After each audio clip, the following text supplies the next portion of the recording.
गोवा की सुनहरी रेत, नीले समंदर की लहरें और हवा में घुलती नमकीन खुशबू। यहाँ हर कोने में एक कहानी बुनती है।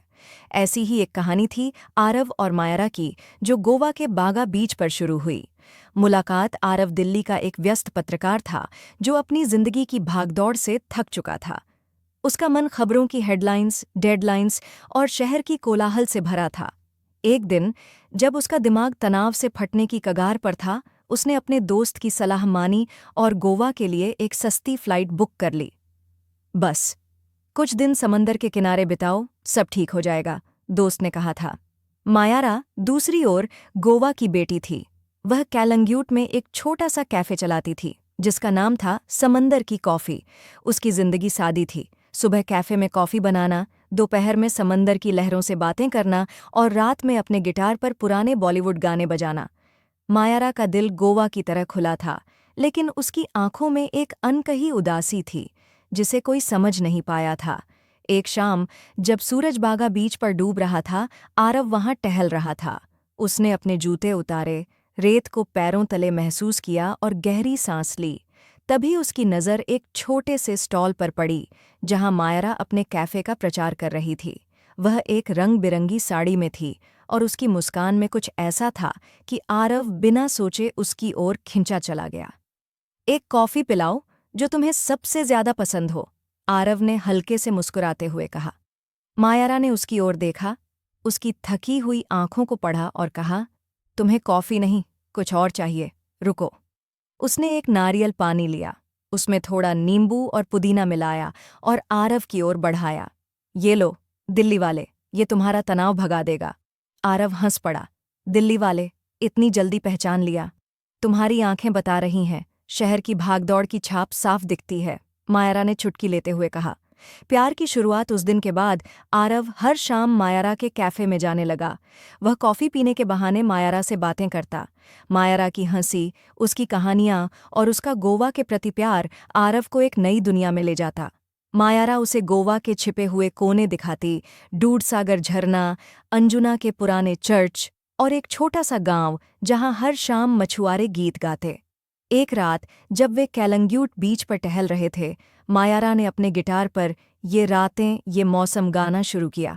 आरव चुपचाप सुनता रहा। गाने के बाद उसने कहा, मायारा, तुम्हारी आवाज़ में जादू है, तुम स्टेज पर क्यों नहीं गाती?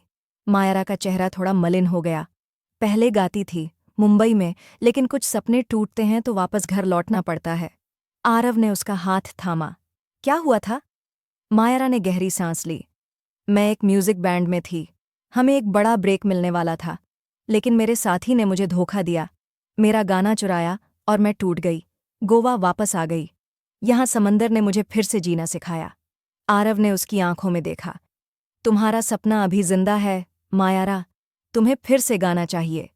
रास्ते की रुकावटें जैसे जैसे दिन बीतते गए, आरव और मायारा का रिश्ता गहरा होता गया। लेकिन हर प्रेम कहानी में एक मोड़ आता है। आरव को दिल्ली से एक फ़ोन आया। उसके बॉस ने उसे एक बड़ी स्टोरी के लिए तुरंत वापस बुलाया। आरव का मन गोवा में अटक गया था, लेकिन उसकी नौकरी उसकी मजबूरी थी। मायारा, मैं वापस आऊंगा, वादा करता हूँ, उसने मायारा से कहा जब वह हवाई अड्डे के लिए निकल रहा था। मायारा ने मुस्कुराने की कोशिश की, लेकिन उसकी आंखें नम थीं। वादों पर भरोसा नहीं करती आरव, लेकिन अगर समंदर चाहेगा तो हम फिर मिलेंगे। दिल्ली लौटकर आरव अपनी जिंदगी में फिर से खो गया, लेकिन हर रात जब वह अपनी बालकनी में खड़ा होता, उसे गोवा की लहरों की आवाज़ सुनाई देती। उसने मायरा को फ़ोन किया, लेकिन मायरा के जवाब छोटे और ठंडे थे। शायद वह डर रही थी कि यह प्यार भी उसके पुराने सपनों की तरह टूट जाएगा। प्यार की जीत। एक दिन आरव ने फैसला किया।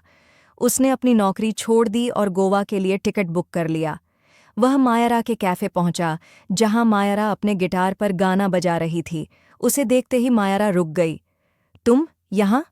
मायरा हैरान थी। हाँ, मायरा, मैंने सब छोड़ दिया। मेरे लिए अब सिर्फ तुम और गोवा मायने रखता है।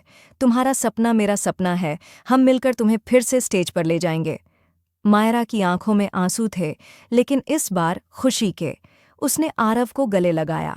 उस रात उन्होंने समंदर के किनारे एक छोटा सा कॉन्सर्ट आयोजित किया। मायरा ने अपने गाने गाए और आरव ने उसे चीयर किया। वहां मौजूद हर शख्स मंत्रमुग्ध था। कुछ महीनों बाद मायरा का एक गाना वायरल हो गया। वह फिर से स्टेज पर थी, लेकिन इस बार अकेले नहीं। आरव, उसका मैनेजर, उसका दोस्त और उसका प्यार था। गोवा की लहरें उनकी कहानी को गुनगुनाती थीं और हर सूरज डूबने के साथ उनकी प्रेम कहानी और गहरी होती थी।